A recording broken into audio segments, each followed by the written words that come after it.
Good afternoon, everyone, and welcome to our regular council meeting for Thursday, June 27th, 2024.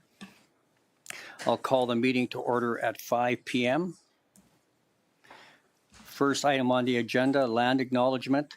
The town of Coaldale acknowledges that we are gathered on the lands of the Blackfoot peoples of the Canadian Plains and pays respect to the Blackfoot peoples past, present, and future while recognizing their cultural heritage, beliefs, and relationship to the land. The town of Coaldale is also home to Métis District 1 Foothills. Just before we begin, I just wanted to thank all members of council and staff for working so we could postpone tonight's meeting so that we could take part of the Stanley Cup clash between the Edmonton Oilers and the Florida Panthers. It didn't end up the way that we had hoped, but I really appreciate everybody working and changing their schedules to make that work out. Next item on the agenda item 1.2, conflict of interest declaration, pecuniary and non-pecuniary. Are there any in the room this evening? None declared. Thank you. Acceptance of the regular council meeting agenda for June 27th, 2024.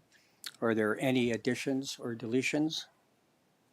See none, could I get someone to make a motion to adopt the regular council meeting agenda for June 27th, 2024 as presented? Councillor Pickering. Any further discussion? See none, I'll call the question. All those in favor? Carried unanimously. Thank you. Moving on to the adoption of the previous minutes from our regular council meeting from June 3rd, 2024. Were there any errors or omissions in those meeting minutes? Seeing none, could I get someone to make a motion to adopt the regular council meeting minutes from June 3rd, 2024 as presented? Councillor Beekman. Any further discussion? Seeing none, I'll call the question. All those in favor? Carried unanimously.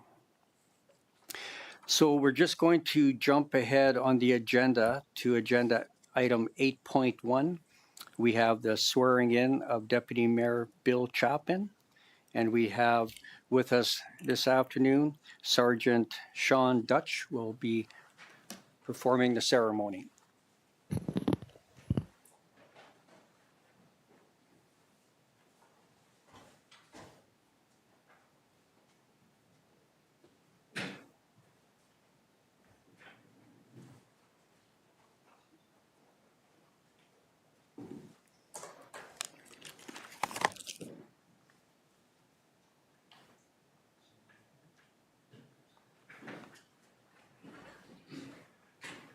If you could repeat after me. I, Bill Chapman, I, Bill Chapman, swear that I will diligently, faithfully, and to the best of my ability, execute according to law the office of Deputy Mayor for the town of Coaldale. So help me God. So help me God.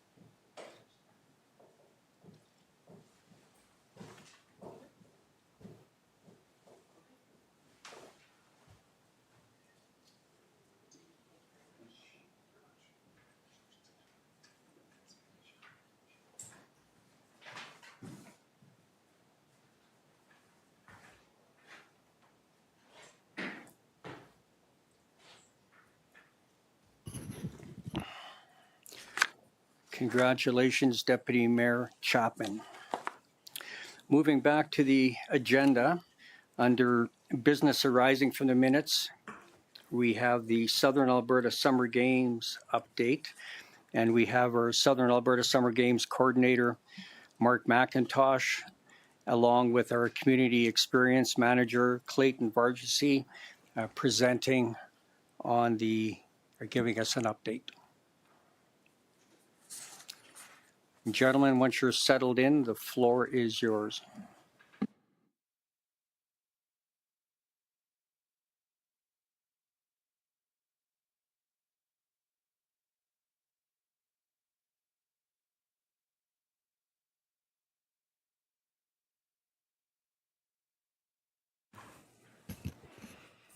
First off, I'd just like to thank Mayor and Council for the opportunity to speak about the Southern Alberta Summer Games.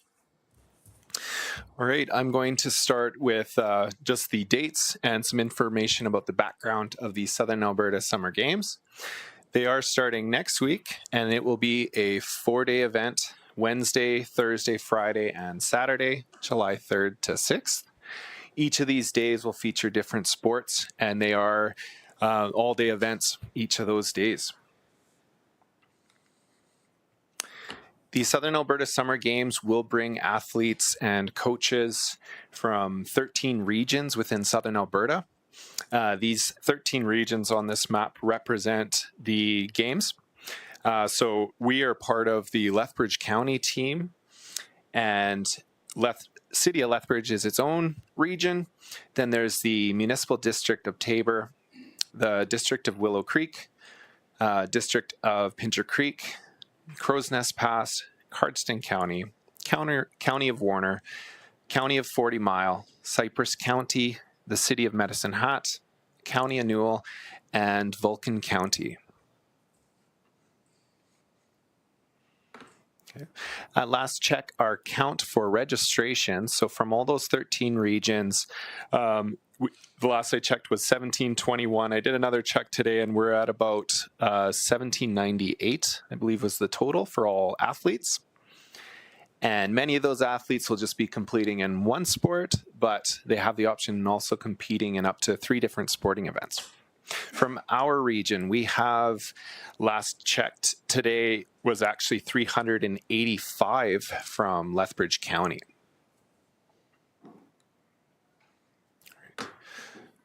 So I'm going to take a moment to go through all of the events that will be on offer. So the first day of the events on July 3rd, we are hosting our 3, 5, and 10K runs, and they will start at the Shift Community Recreation Center, and they follow the path around the wetlands. And that'll be an evening event and start at 5 p.m. We also have badminton, which is running on July 3rd and 4th at R.A. Baker Middle School. And since this presentation, there's also a second venue, which is Kate Andrews High School as well. And then we have baseball at the Quads. We have basketball 3-on-3 in the new Shift Community Recreation Center for the Wednesday and Thursday. We have beach volleyball happening at Stafford Lake Resort from Wednesday to Saturday. In the Coaldale Senior Center, there will be a cribbage tournament, both singles and doubles, on Wednesday. And in the Community Center, there will be a darts tournament, also both singles and doubles, on Wednesday. On Friday and Saturday, we will have the equestrian events out at Scott's Barn, and that has both European and Western style events. And a new sport to the games is our esports tournament, which is going to be held at the Civic Square Atrium. And this is actually the first time it's ever been added to the Southern Alberta Summer Games. Moving on from there, flag football, that has changed due to the amount of registrations. It will only run on Thursday in the community center, the Shift Community Recreation Center from 2 o'clock to 3:30. Continuing on, we have golf at Land O'Lakes on Wednesday. We have lacrosse Friday and Saturday in the Community Recreation Center. On Saturday, we have mountain biking at the Owl's Nest Campground, mountain bike paths. And then we have the photography gallery. The photographs have already been judged. They will be on display in a gallery in the Shift Community Recreation Center each day of the games. And then we have the pickleball event, which will run in the Coaldale Sportsplex on Wednesday and Thursday. And we have both mini soccer and soccer running all days throughout the games. And that'll all be held at the quads. There is a second venue for soccer on Friday and Saturday, which will be R.A. Baker Middle School. Then we have swimming at the Coaldale Pool Friday and Saturday, and track and field at Kate Andrews High School Friday and Saturday as well. And finally, to round it out, we have weightlifting at Twisted Steel Fitness. With the games, we don't just have athletic activities, we also have some non-sport events. So I'd just like to talk about some of those events that we've been planning throughout the week. The first event is the ribbon cutting ceremony, which will happen at the Shift Community Recreation Center. That'll begin at noon with some hors d'oeuvres and refreshments. Following that, at 4 o'clock until 7, there is a welcome barbecue for all the athletes and volunteers. It's free for everyone while supplies last. And then we will have the opening ceremonies. We'll start at 6:30 p.m. and run until 7:30. Following that, there will be a walking soccer exhibition match in the field house of the Recreation Center. On Thursday, our event is a pro sport panel. So for this panel, we've chosen to focus on athletes from the region. We have 6 athletes. So we're going to expect to have Max Gibb, who is the founder of the games. He is originally a boxer, and he spearheaded the creation of the games, which started in 1970. And then we have Brayson Shaler, who is a national adaptive water skier. We have Ashley Enns, who is a local power lifter. We have Aaron Hernandez.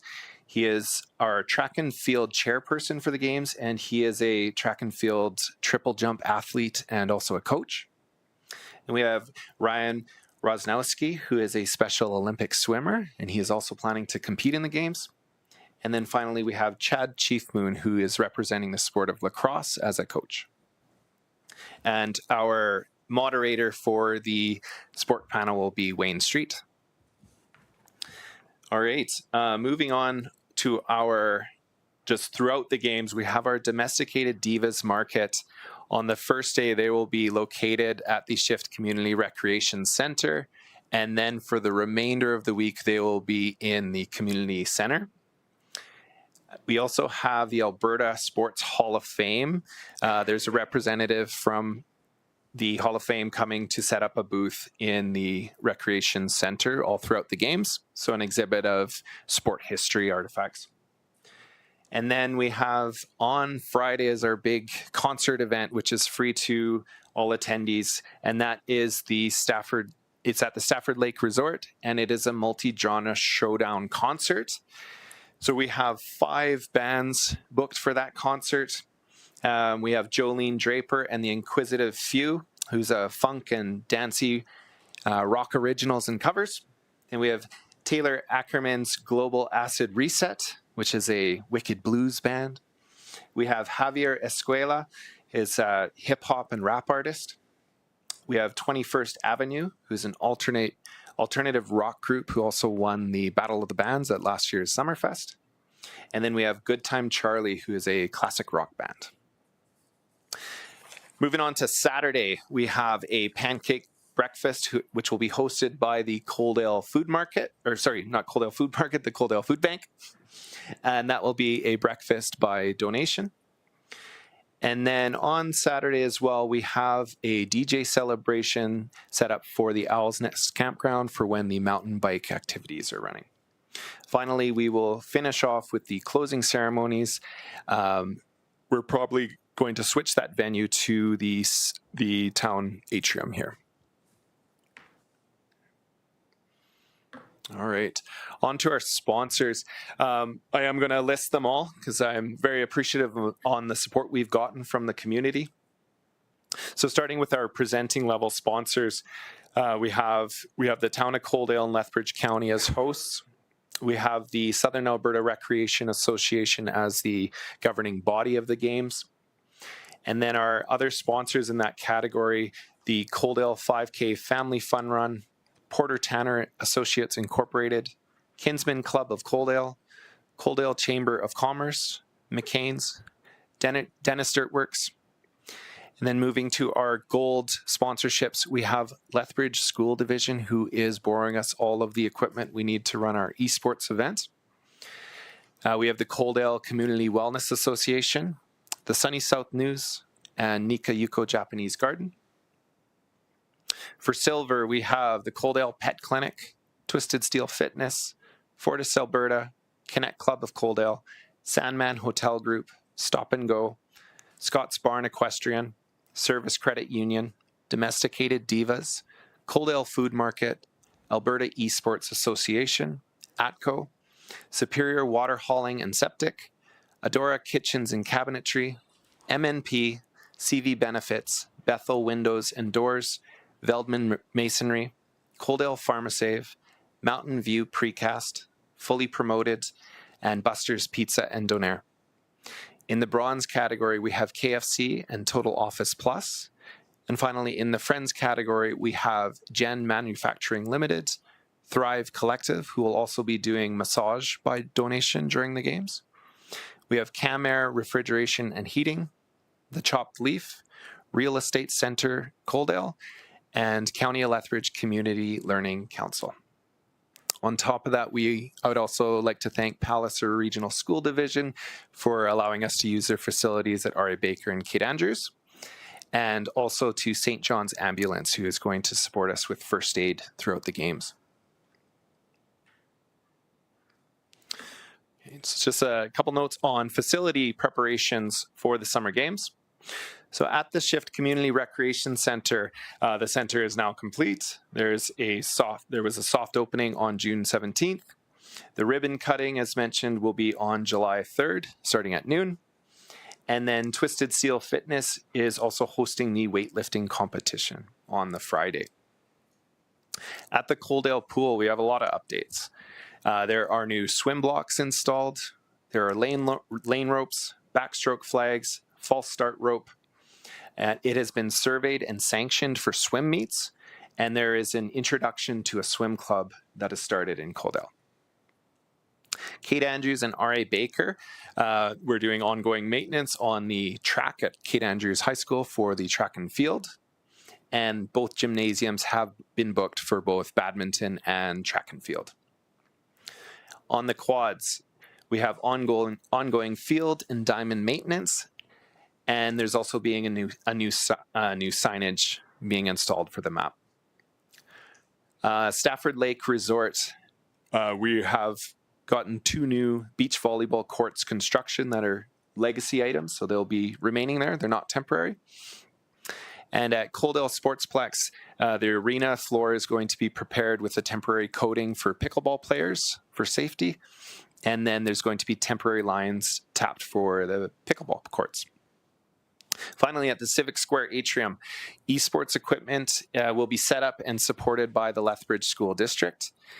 And this is also going to be the center of our game results and information center. In terms of food for the games, we will have the concessions area open at the Sportsplex Arena. There will be food trucks throughout all venues at the games. Local restaurants will see an uptake in business from athletes. There is the Welcome Barbecue on Wednesday. Buster's Pizza has also generously donated some pizzas to give away at the rec center opening ceremonies. And the Canets Club of Coaldale is going to do a fundraising barbecue at Kate Andrews High School on Friday as part of the track and field event. Finally, the Coaldale Food Bank pancake breakfast will be held at the Coaldale Curling Rink on Saturday morning. Also regarding the Welcome Barbecue, the Coaldale Food Market has donated the hot dogs and buns for that as well, 500 of each. Okay. finally, just a note on safety leading up to the game. So we have had 3 training sessions provided by the Coaldale Fire Department. All involved parties include the Town of Coaldale staff and council, Fire Department, AHS, EMS, R.C.M.P, CPOs, and some volunteers that are in key roles in the games. All right.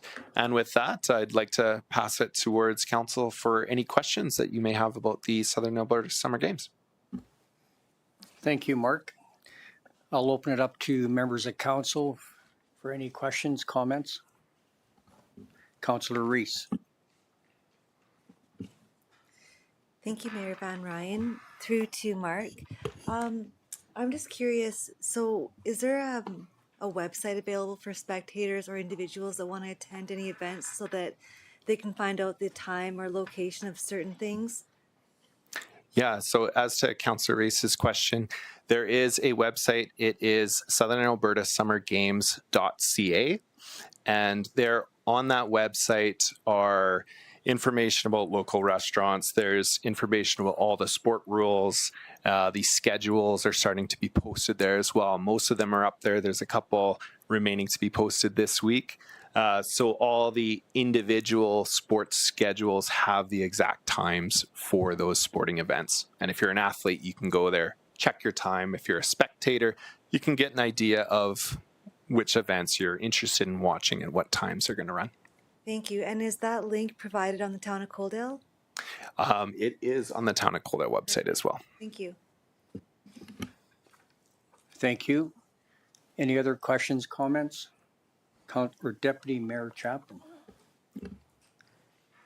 Thank you, Mayor, and thank you, Mark and Clayton, for all your hard work. And in advance, I'd also, Mayor, to thank Emergency Services for all the prep work that they've been preparing us for in terms of an incident situation if it arises, that we'd be prepared. And thank you, Mark, for all your work to foresee that all those things are taken care of. My question to you, Mark, is with respect to the closing of the event of the games, whether there would be a follow-up or like debriefing session that might take place following.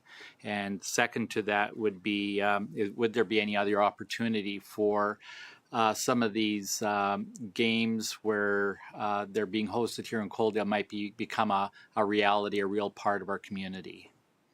Okay. I guess I'll focus on that first part of Councillor Chapman's question regarding debrief. So after the games finish, the coordinator's job is to also put together a report of how the games went, so that can go on to the next host. And of course, there's a lot of opportunity to debrief as town staff and for council as well, should we need to do that. Could you just re-ask your second part of the question, sorry? Yeah, thank you, Mark. My question more is about the follow-up games, and I think preparing our fields as well or our venues for further events that we might be able to enhance and showcase Coaldale. Yeah, I mean, one huge benefit to hosting the games is just broadcasting our facilities and showing that to the public, especially the new Shift Community Recreation Center, just seeing sports like lacrosse being played there, 3-on-3 basketball, even flag football. We didn't get a lot of registrations for that, but with the ones we do have, we're going to reformat it to a practice and scrimmage. So part of the games is just that exposure to different sporting events, and it gives everyone in Coaldale a chance to see kind of what sports we're able to put on and just the reality and possibilities. Thank you. Thank you. Any further questions, comments? I have a question regarding a photographer. Have you got a photographer hired to go around and take photos? Yeah, so through to Mayor, there is a photographer, Blake Takahashi, who is also our photography chairperson. He is taking photos throughout the games for the SARA board, so the Southern Alberta Recreation Association. So we want some of those photos, we could connect with him. Thank you. Councillor Beekman. Thank you, Mayor. Just had a question pop up there. As for awards, are you planning on doing them at each event, or will there be standard end of the day awards for all events? Thank you for the question, Councillor Beekman. So with the medals, it depends on the sport. The medals are awarded at each sporting event. So some medals will be awarded at the end of the event day. Others, like pickleball, are kind of awarded as they come throughout the day. So that's up to the sport chairs in those sports. There will be, at the results center, we'll have a tally of the medals that are achieved by each region. Kind of like a mini Olympics, we'll have a results board, and at the end of the games, we can release those results to see how many medals each region received. Thank you. One more opportunity. Any questions, comments? Councillor Avery. Thank you, Mayor. And it's just a comment. It's not a question. I just want to compliment the whole team, Clayton, Mark, Russ, for making this a reality. This is something we as council have been working on or trying to get into Coaldale for probably 10 years. And I really appreciate all of your hard work and how seamless the whole process seems from my seat anyways. I'm sure it wasn't from your guys's, but you sure made it look easy for us anyway. So thank you very much for all your hard work. Thank you, Councillor Avery. Good comment, Councillor Avery. I'll echo that. There's been a beehive of activity upstairs. Every time you walk down that hallway, there's always little huddles going on regarding the Southern Alberta Summer Games. So congratulations on a job well done. And another question I got there, is there any help you need from members of council other than attending the opening and closing ceremonies and obviously participating in the games? Is there anything else that you're looking from us for? Maybe Clayton can jump in if I'm missing anything, but probably one area that we could use your support, if you would be willing to give it, is at the Welcome Barbecue. Perhaps Clayton can agree with that. And other than that, I think it's just having a presence in the sporting events, getting to see as much as you can. And I know some of you are also participating, so it's already very appreciative of that. Thank you. And then once again, excellent presentation. And we're looking forward to next week. Thank you very much. Thank you, That everyone. being said, then could I get someone to make a motion that council receive the Southern Alberta Summer Games update as information? Councillor Pickering makes that motion. Any further discussion? All those in favor? Carried unanimously. Thank you. Thank you, gentlemen. Moving on to agenda item 6.2, we have our Director of Infrastructure, Dustin Yanke, presenting on the Potable Water Reservoir and Pump Station Project tender results. Dustin, whenever you're ready, the floor is yours.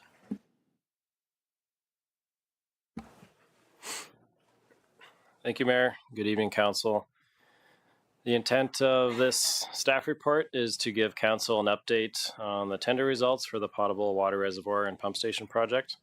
So just a quick background for those that aren't familiar. This project involves upgrading the existing reservoir capacity from 3,400 to 8,300 cubes. This is to supply the town's anticipated 25-year growth horizon, also to meet anticipated demands for fire flow requirements, in addition to improving the location of the reservoir from a hydraulic perspective for the potable water system. And just to note, this project was originally identified in our infrastructure master plan in 2019 and is noted as one of the key priorities. Tender was posted to the Alberta Purchasing Connection on March 5th. Sorry, correct that. Not the tender, but the request for qualifications. We call it pre-qualification. So we're essentially trying to identify contractors, let them know the project's coming, and then it's up to them to submit their qualifications to be eligible to bid on the project. So we had 12 contractors total.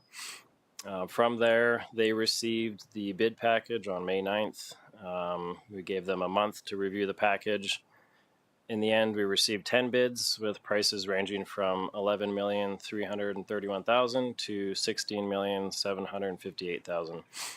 After completing a detailed review, MPE, who is our consultant, has recommended proceeding with the lowest bid submission from Ward Brothers Construction with a total value of $11,331,250. So moving into total project costs. So I mentioned that cost for Ward Brothers, that does include $550,000 contingency work allowance, which is pretty standard for a project of this scale. Also, additional costs we're looking at for consulting. So total consulting costs projected to be $1,090,930. Land acquisition, including subdivision fees, $350,900. And then some anticipated fees for servicing the pump station building on site, $46,500. And then lastly, net cost share of our shared water line with the Lethbridge County Eastern Industrial Transmission Project for a net cost to the town of $218,420. So that brings our total project cost projected to be $13,038,000.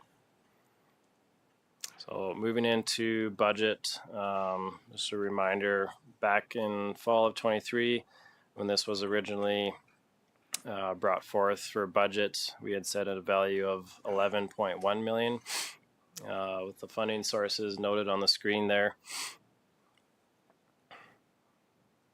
We can anticipate receiving a total of $4,641,971 in grant funding from the province through the AMWWP program, as per the announcement from Grant Hunter yesterday. So based on the above noted project costs there and confirmed funding sources through the grant funding, recommending a total project budget of $13,038,000 with the following funding breakdown. So $4,641,971 coming from the grant funding, reserves at $1,101,250, total debenture of $4,470,000, and then the remaining balance to be funded through offsite levies at $2,824,779.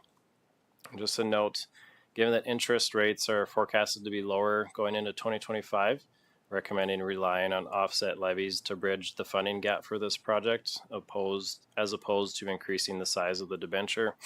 From a financial planning perspective, it makes sense to save debt-funded expenditures for fiscal years where interest rates are expected to be lower. In addition, offset levies are a logical funding source because the account will be replenished by future developments that will benefit from and take place in the project area. And just some key considerations for council. Given how critical this piece of infrastructure and this project is to the town with respect to our potable distribution system, and how undersized the current reservoirs are, if we do want to continue to grow, just highlighting that this project is of utmost importance. To not proceed with this project could also potentially put us offside in our water supply and commission agreements, and would practically limit the town's ability to approve new developments given the requirement to maintain adequate storage for fire protection. On the tendering side of things, it is good to note that we did receive 10 competitive bids. So just making note that the increase in price isn't necessarily effective of poor value. Lastly, we do have timelines to spend our AMWWP grant funding received. So with that, presenting two options to council. Option one being that council directs administration to award the potable water reservoir project and pump station to Ward Brothers Construction and to increase the total project budget to $13,038,000, or to direct administration to come back with additional information. With that, I will open up the floor for any questions council may have. Thank you, Dustin. I'll open up to members of council. Councillor Avery. Thank you, Mayor, and thank you, Dustin, for your presentation. Just a question on the consulting of $1 million. Does MPE take any liability with this project if all the permits and stuff are not taken out? And government comes in afterwards and finds out something wasn't done right, because this is a freshwater project. So are they taking any liability, or is this all going to be on the town if something is not done right on this project, as an example of what we had last summer with the same consulting firm? So I can speak to, like, from a engineering perspective, their team has taken liability of the design. So as professional engineers, they are the ones that have stamped off on the drawings and approved the design. So our hands aren't meddled with that perspective. In terms of approvals, this project is pretty straightforward because we're just expanding existing reservoir capacity essentially. So we've already notified the appropriate bodies and there's no anticipated concerns there. Thank you. Any further questions, comments? Councillor Pickering. Thank you, Mayor Van Rijn. Through to Dustin. Do you know if they have an exact deadline on this project? Like, it's over 2 years, I believe, right? It's starting in the fall and then going through to 2025. Yeah, so we're projecting the deadline that we've given them is Q4 of 2025. I can't remember the exact date off the top of my head, but I believe it was end of December. Okay, thank you.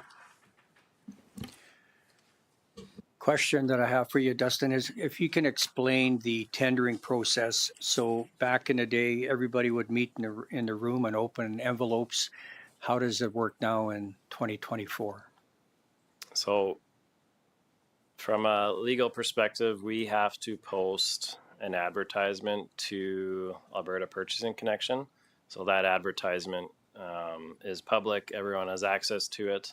And then that has a link or it directs them to another website where they actually download the bid documents and actually upload all of their pricing into. So it's all within MPE basically has access to that website and they can download the whole submission. So instead of getting everything mailed in an envelope or showing up on your doorstep, it's all submitted electronically.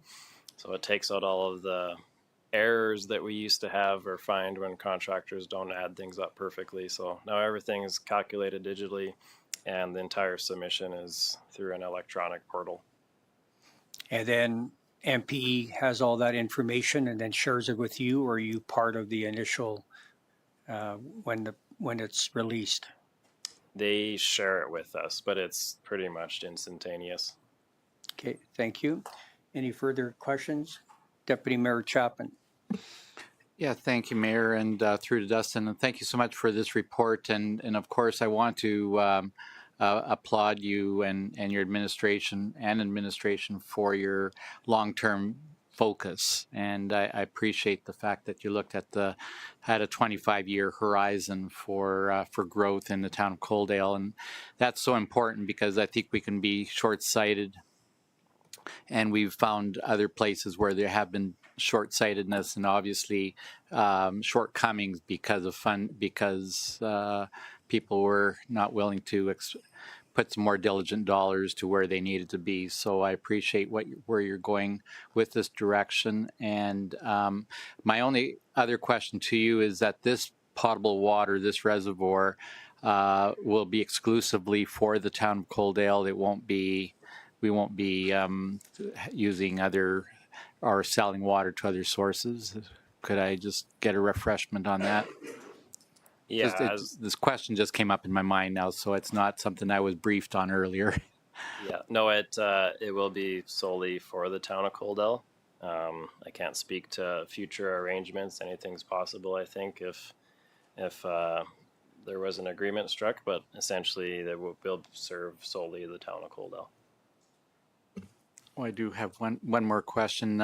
So our location that we use by the town shop for public, when people come in to buy water, like tank water, is that location still going to continue, or will you be moving that location over to this pump house location? That'll stay where it is. It is something we talked about and looked at, just given the location of where the reservoir is going. We don't want to circulate a lot of traffic into that corner. with all the growth expected in the area. So just from a traffic flow perspective, moving that bulk fill to this location didn't make a lot of sense. So I think long term, there's still some more planning on where that, if that gets upgraded, where an additional one might go. But we have had some discussions internally on other locations. Okay, thank you. Fair enough. Any further questions, comments? Seeing none, we have two decision options. The first one, option one, that council directs administration to award the potable water reservoir and pump station project to Ward Brothers Construction and to increase the total project budget to $13,038,000, or that council directs administration to come back with additional information before making a decision on approving an increased budget for the potable water reservoir and pump station project. That's decision option two. Does anybody care to sponsor one of those two options? I'll move for option number one. Motion on the floor by Councillor Chapman for option number one, that council direct administration to award the potable water reservoir and pump station project to Ward Brothers Construction and to increase the total project budget to $13,038,000. Is there any further discussion? Seeing none, I'll call the question. All those in favor? Carried unanimously. Thank you. Moving on to agenda item 7.1 under bylaws and policies. We have our Chief Financial Officer and Deputy CAO Kyle Beauchamp presenting on borrowing bylaw 894-B-06-24 regarding first reading. Kyle, whenever you're ready.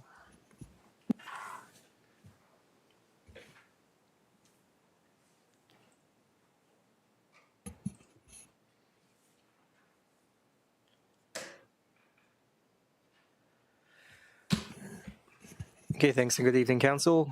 Yes, sir, again, we have first reading of borrowing bylaw 894-B-06-24 for the water reservoir and pump station for the total budget of $13,038,000. Funding on the screen shown as Dustin just went through. I don't have anything further on this to add at the moment. I'll turn it back to Council for any questions.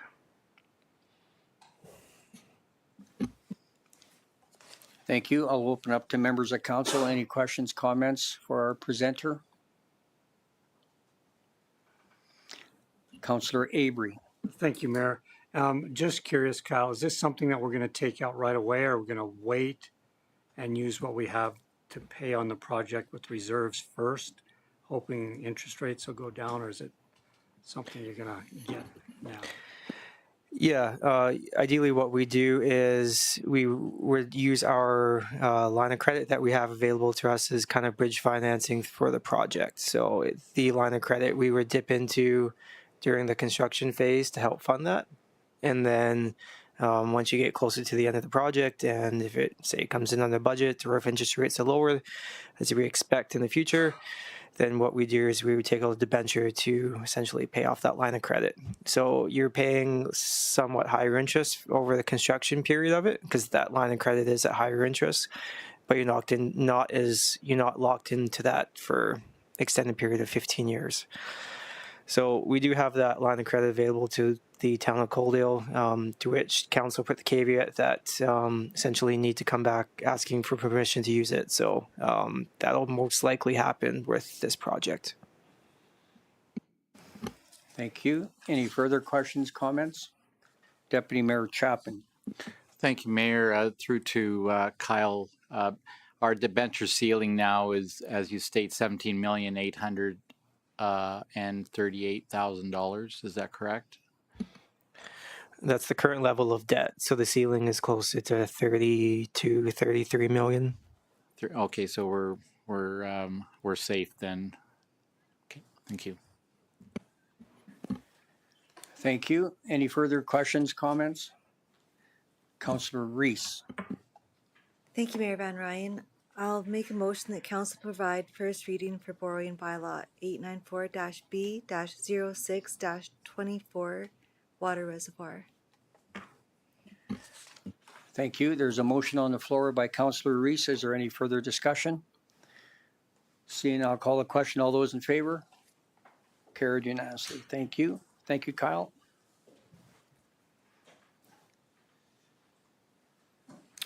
Moving on to agenda item 7.2, we have our Director of Growth and Investment and Deputy CAO Cameron Mills presenting on land use bylaw amendment 895-P-06-24 regarding first reading for institutional recreational to residential R1-A. Cam, whenever you're ready.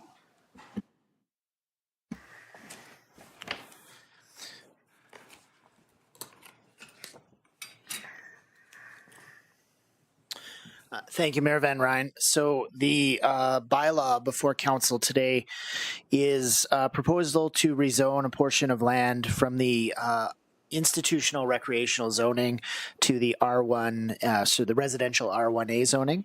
And these lands are located within what we commonly refer to as the Northwest Area Structure Plan area. So for the viewing public, that represents a portion of the area around the new high school and recreation center. And so what we have here is the proposal to rezone what is the first phase of that residential construction project for the lands located south of 16th Avenue and east of 26th Street, so the southeastern quadrant of that broader plan.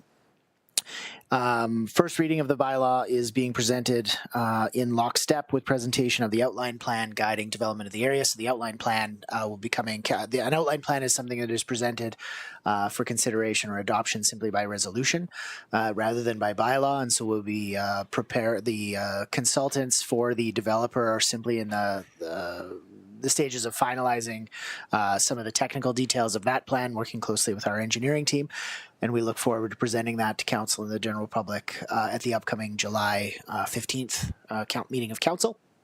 At which point, following adoption of the outline plan, we'll have the opportunity to consider second and third reading of the rezoning bylaw following a public hearing, which is the typical process. So a little bit not standard here in the sense of doing first reading here. This is all about trying to accommodate some construction schedules for potentially the first phase of that project. Also has to do with trying to make sure that the developer has an opportunity to do construction of this first phase in sequence with the development of the walking path that's being presented there, making sure that we're not building something immediately tearing it out to put in an intersection, something like that. So a lot of balls in the air to try to make this happen. And so we're trying to do everything we can to work expeditiously in order to make sure that everything happens smoothly in this area. Some things to note. So the plan calls here for the R1A designation across the entire site for phase one. And so this is the developer's preference, and administration supports it for a blanket zoning of this area. Not the entire area of the plan, mind you, just for the first initial construction phase. The intention is for, with this phase in line with the area structure plan, for this phase to be completely single family residential style development. The portion will consider lots which vary in size, width between 40 and 50 feet, which is sort of broadly within the region, all remains sort of a relatively large in size relative to what is typical in the market today for single family residential, rather than on an individualized lot basis considering R1A versus R1B and so on and so forth. This is in line with what the standard that was in place for the Westgate subdivision. So we have a number of lots within Westgate that fall below the 50-foot width that continue to use the R1A zoning. And from a administration perspective, in terms of the development proposals within that area, we found that it's simple enough to accommodate. So we'll simply have some direction within the outline plan for what some of the standards and expectations are, and then once that's in place, when we come forward to the subdivision process, subdividing to create the appropriately sized lots should be a simple enough process for us. We'll be scheduling a public hearing, as mentioned, for July 15th, 2024, and that'll provide the developer an opportunity to present before council. First, we'll get some updates on the plan. Also provide the general public with an opportunity for commentary to raise concerns and so on. at that time. Administration is requesting the council provide first reading of the proposed amendment 895P0624 and further to direct administration to set a time for public hearing at that July 15th, 2024 regular meeting of council. With that, I would be happy to answer any questions council might have. Thank you, Cam. I'll open it up to members of council. Any questions, comments? Councillor Pickering. Thank you, Mayor Van Rijn. Through to Cam. Just to clarify, there will be no lot smaller than 40 feet in? That's correct. So the developer's intention is to have lots as small as 40 feet, but not to be any smaller than that size. Correct. Okay, thank you. Yeah. Any further questions, comments? Deputy Mayor Chapman. Thank you, Mayor. Through to Cam, if I may. Is this this rezoning consistent with the area structure plan or a deviation from the original area structure plan? Yeah, from our perspective, it is consistent with the area structure plan. That's correct. Councillor Avery has a question. Thank you, Mayor. Cam, can you just clarify for me, does this give us enough time to advertise for the public hearing with us moving our meeting to Thursday? It does. So I'll be getting the notifications out this evening after the council meeting. Okay, thank you. Any further questions, comments?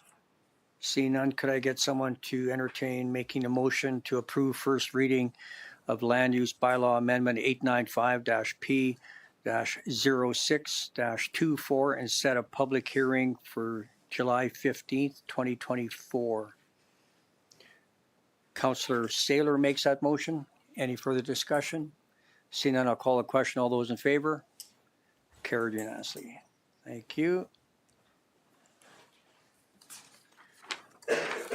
Moving on to agenda item 8.2 regarding the 2024 community survey results. Again, we have our Chief Financial Officer and Deputy CAO Kyle Beauchamp presenting. Kyle, whenever you're ready.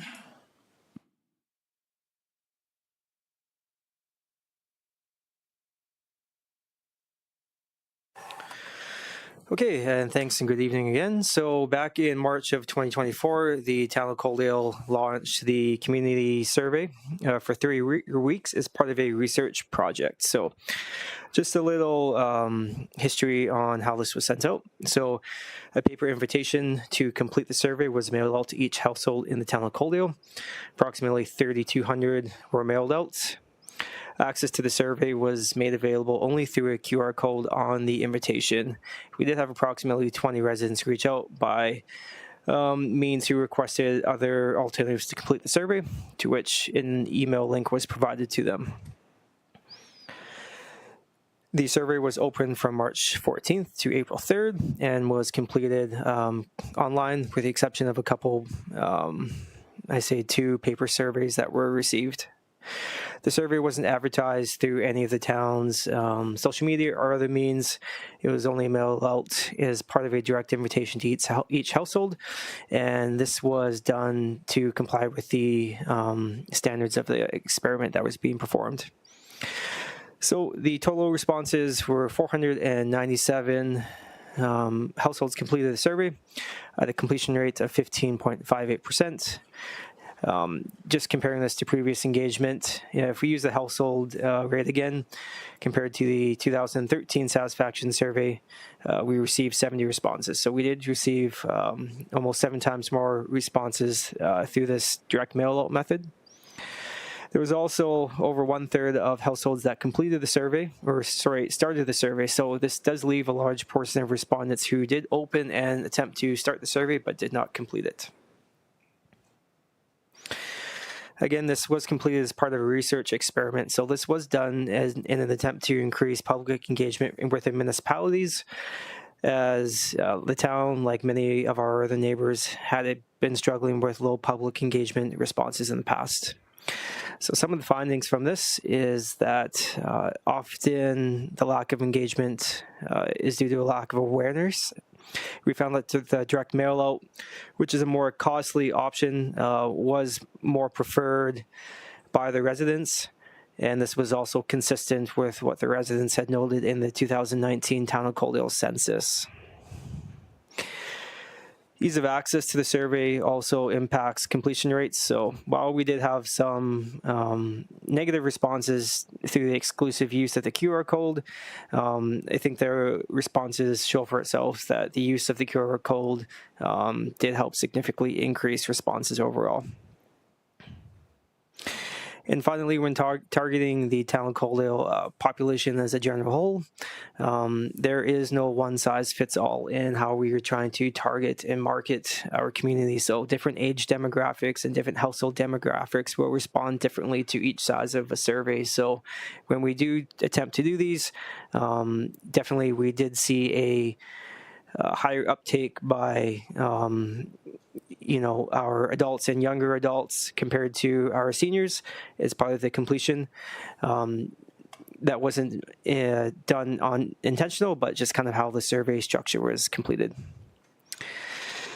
So the actual results of the survey, aside from the experiment side, we've put them together and summarized, and we're going to refer back to these throughout the budget process, because often when we do the budget process, we do have deliberations and sometimes frustrations into funding required for certain projects and available funding from the community. So we're hoping that this will kind of provide a little guidance for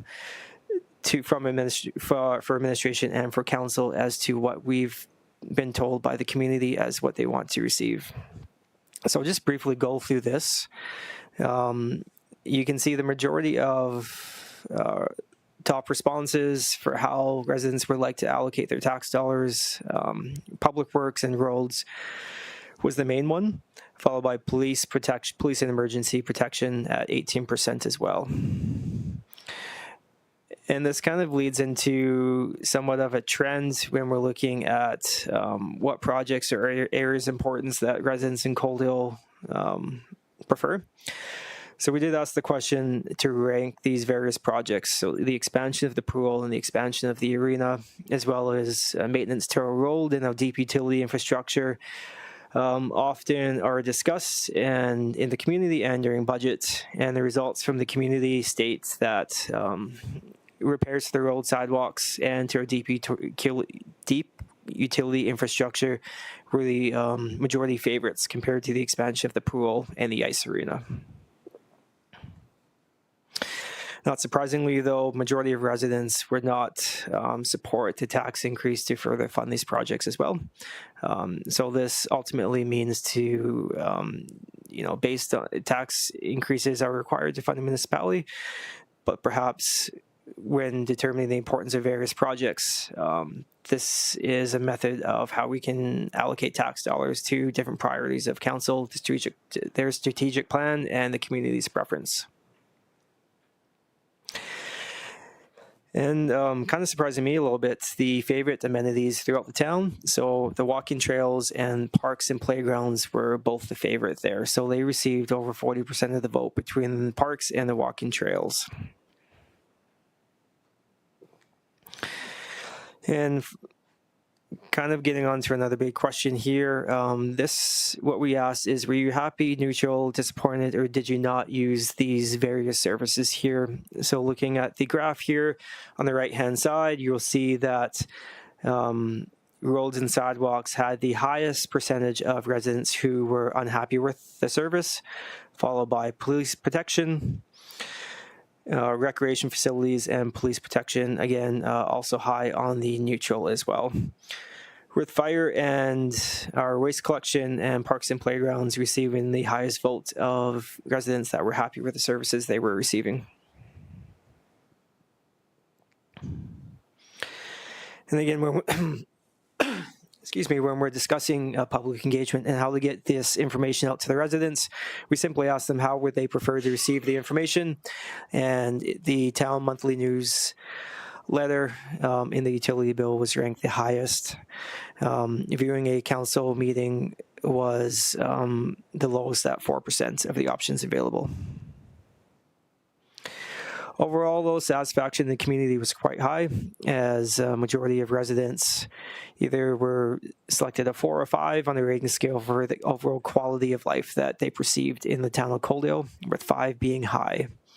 only 6% of the residents were in the bottom two categories.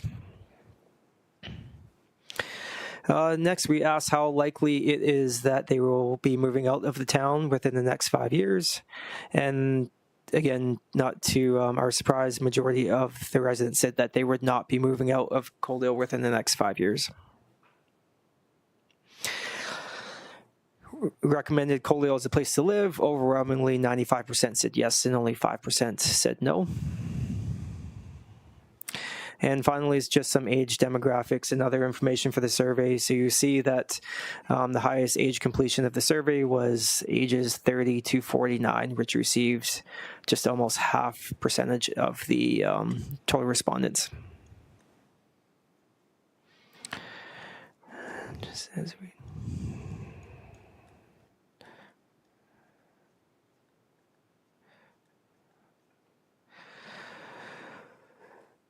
Finally, again, so a total of 15.58% of households completed the survey, in which 35% actually opened the survey and started to attempt it.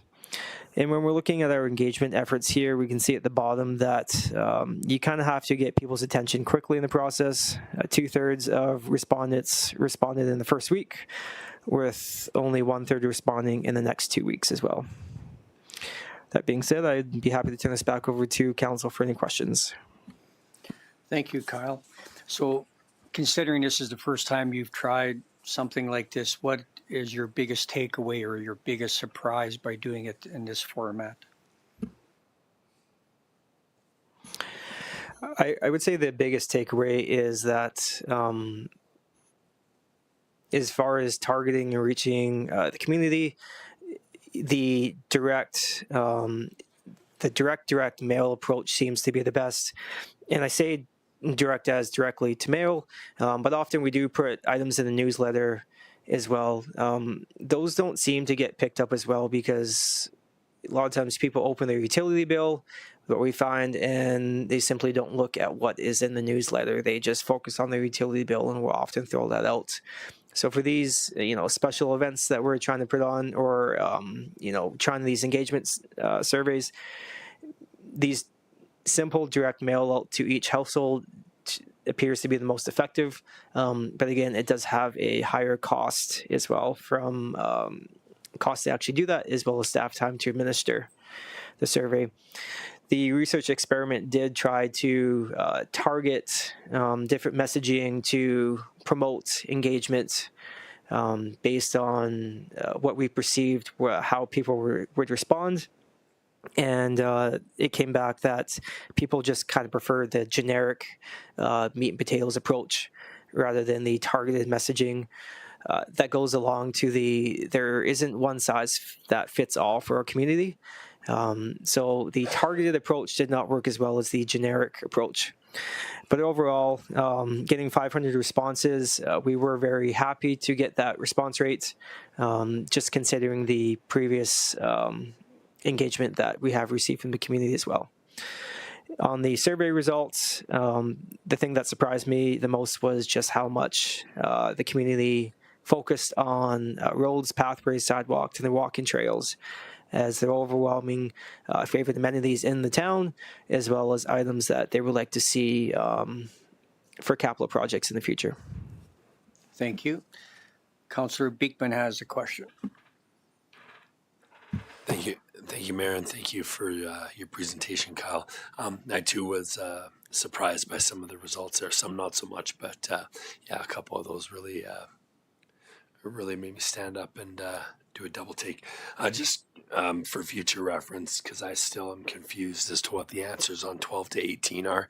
Can we try a different approach in how we graph and relay that? Because that doesn't make sense to me.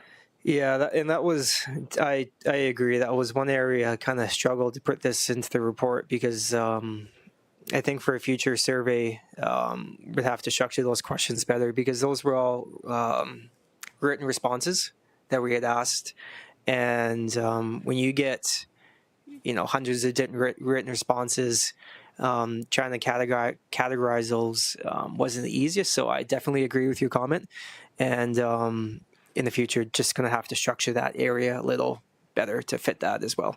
Right. And I've seen this before and I understand it. The most commonly used words get bigger, right? Yeah. But it just doesn't have any fluidity to it. So thank Yep, you. I agree. Thank you. Any further questions, comments? Deputy Mayor Chapman. Yeah, thank you, Mayor. From my own observation, and thank you, Kyle, for this report. I'm sure it'll help towards your end goal that you're hoping for the through your education part. I think this is a big part, good part. Your QR code process, obviously on the street, I heard lots of comments on it, and I think if we use that system again, say, just practice using it more often over the next five years, I think it'll become a very popular component to surveying our community. And to that, those 600 households that started but did not complete the survey, did you find anything useful from what they completed, and maybe a question as to maybe why they might have not finished the survey? We didn't capture any data for the surveys that were started but not completed. So we just found out that's how many people essentially started it. But that goes back to there's different people complete various things for different measures or whys. And some people would start a survey and say, I only want to do this for 2 minutes, and perhaps they found out it was taking too long. So it goes back to there's no one-size-fits-all approach. It could be somebody gets stumped by a question and just says, crap, I don't want to do this anymore. So with how many people started it and didn't complete it, I think we have to go back at making sure it's structured the easiest manner that they want to continue it, right? Perhaps because there is different formats available in the survey, perhaps they picked one that was longer than they expected or more complicated than they expected. So it's just about making it as simple and as accessible as possible. To the QR code, something I, definitely would suggest we keep doing in the future. We weren't able to put the survey link or advertise that as well based on the experiment, but in the future as well, we could advertise the link so that anybody who couldn't access the QR code as well could also just go from their web browser and do it that manner as well. We just couldn't do it in this instance. Okay, thank you. Thank you. Any further questions, comments? Seeing none, could I get someone to make a motion that council accept the 2024 community survey results for information? Councillor Beekman makes that motion. Any further discussion? Seeing none, I'll call the question. All those in favor? Carried unanimously. Thank you. And moving on to agenda item 9.1 under departmental reports. Again, we're going to have our Chief Financial Officer and Deputy CAO give us an update regarding our financial for quarter one. Kyle, whenever you're ready.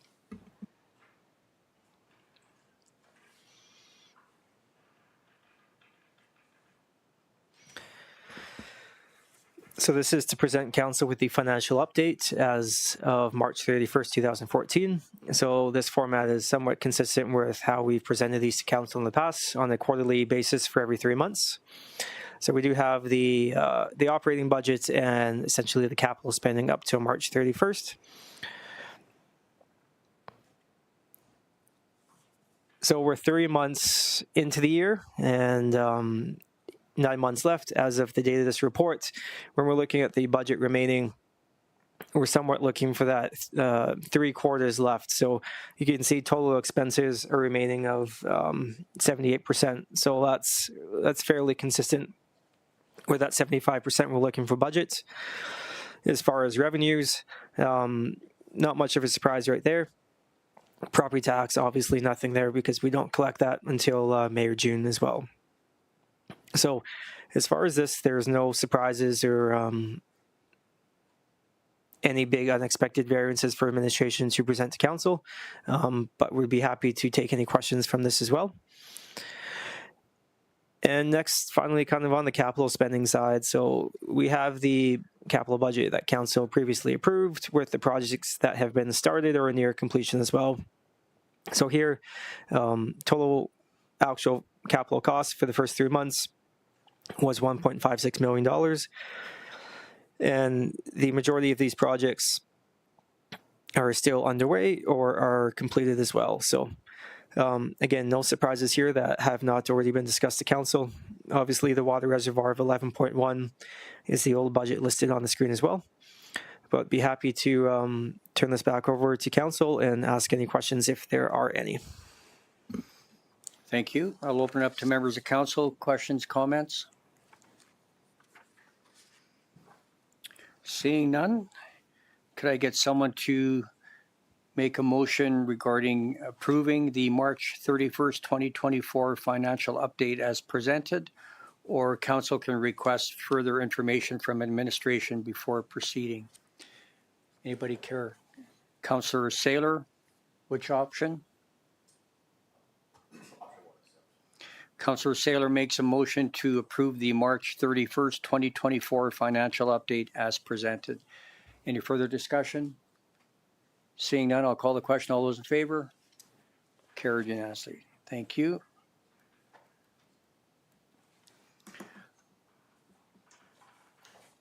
Moving on to council and committee reports.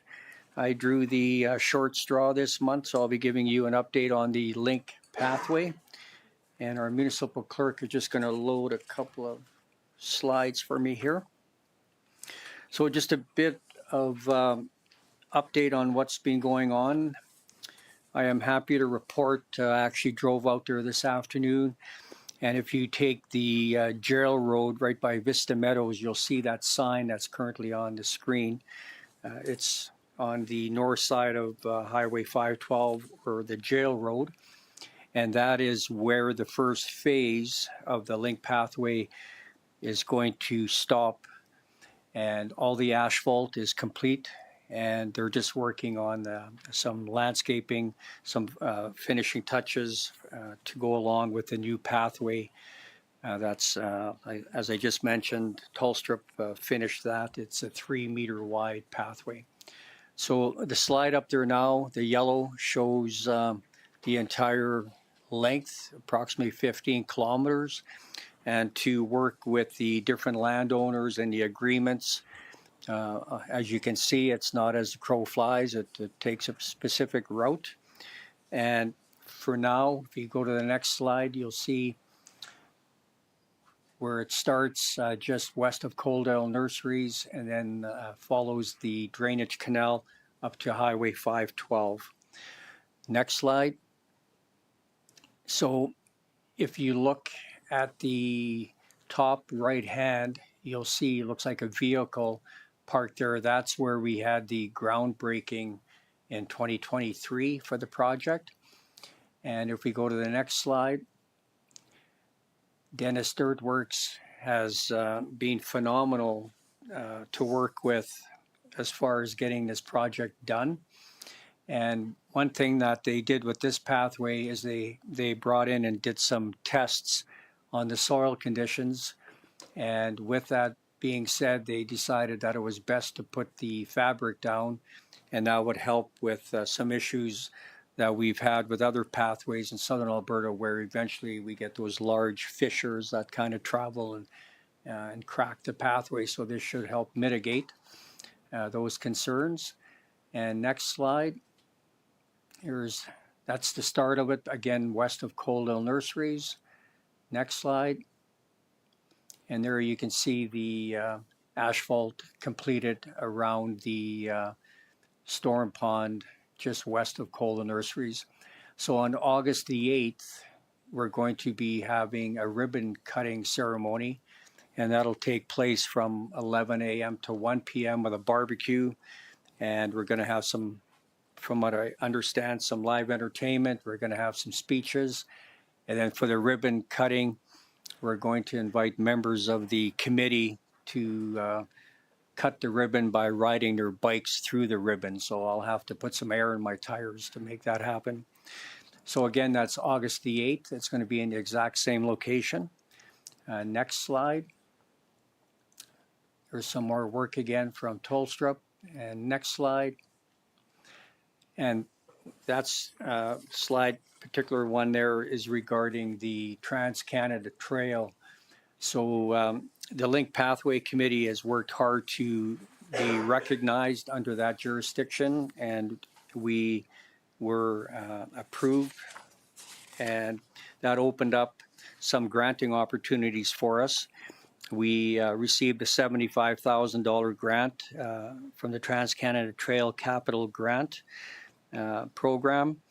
And we also got that was a $75,000 grant. We also received a $25,000 grant for a underpass research grant.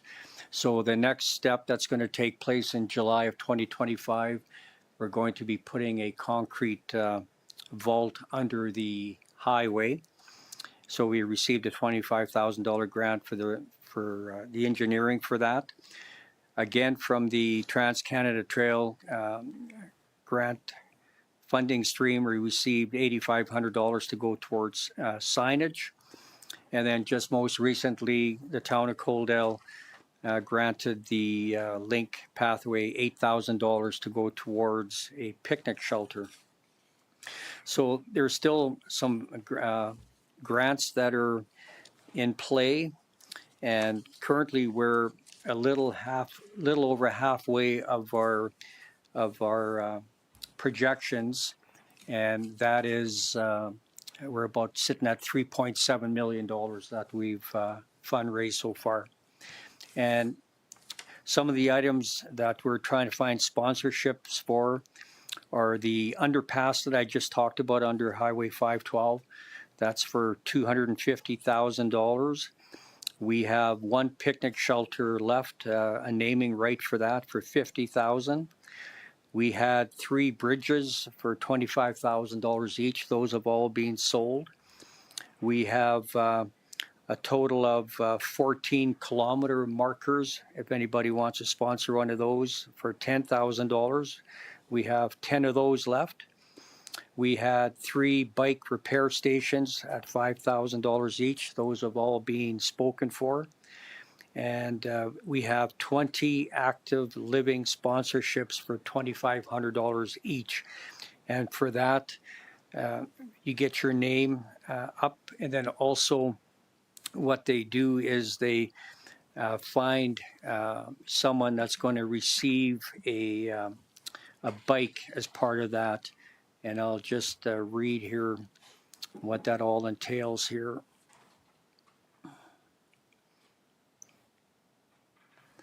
So the active living sponsors support the reason that we're building this pathway by donating money towards the project while enabling a new cyclist to get into the sport. For each donation, a bike will be purchased and given to a child from a family in need as identified by the Family Center in Lethbridge. This will help us fund the construction and inspire a young person to pursue active living activities. So we have 20 of those available.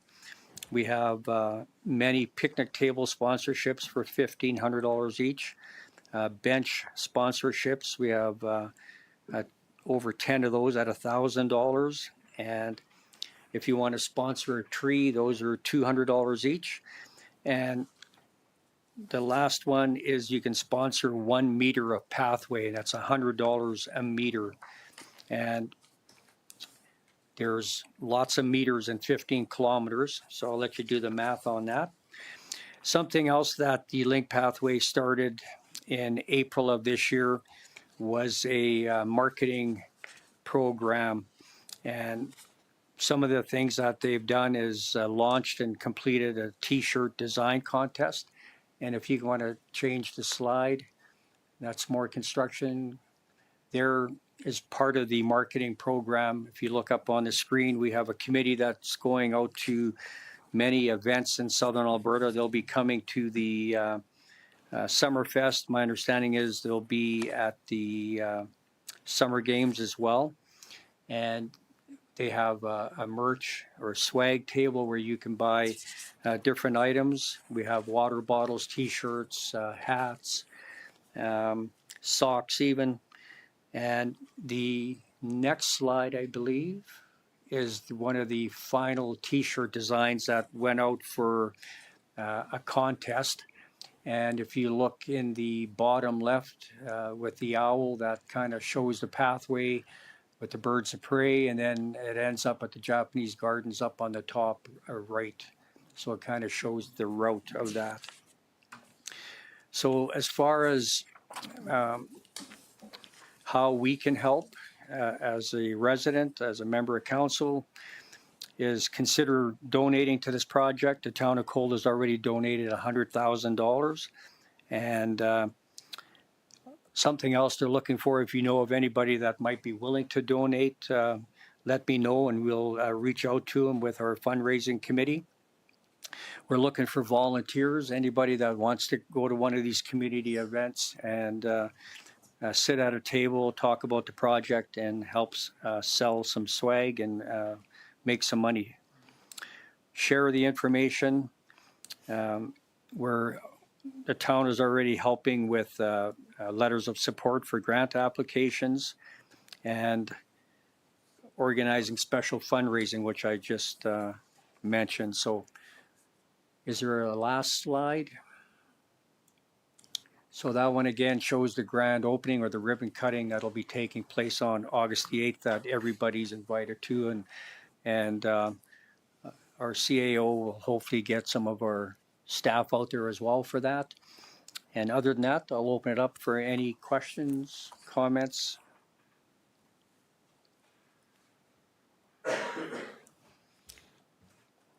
Deputy Mayor Chapman.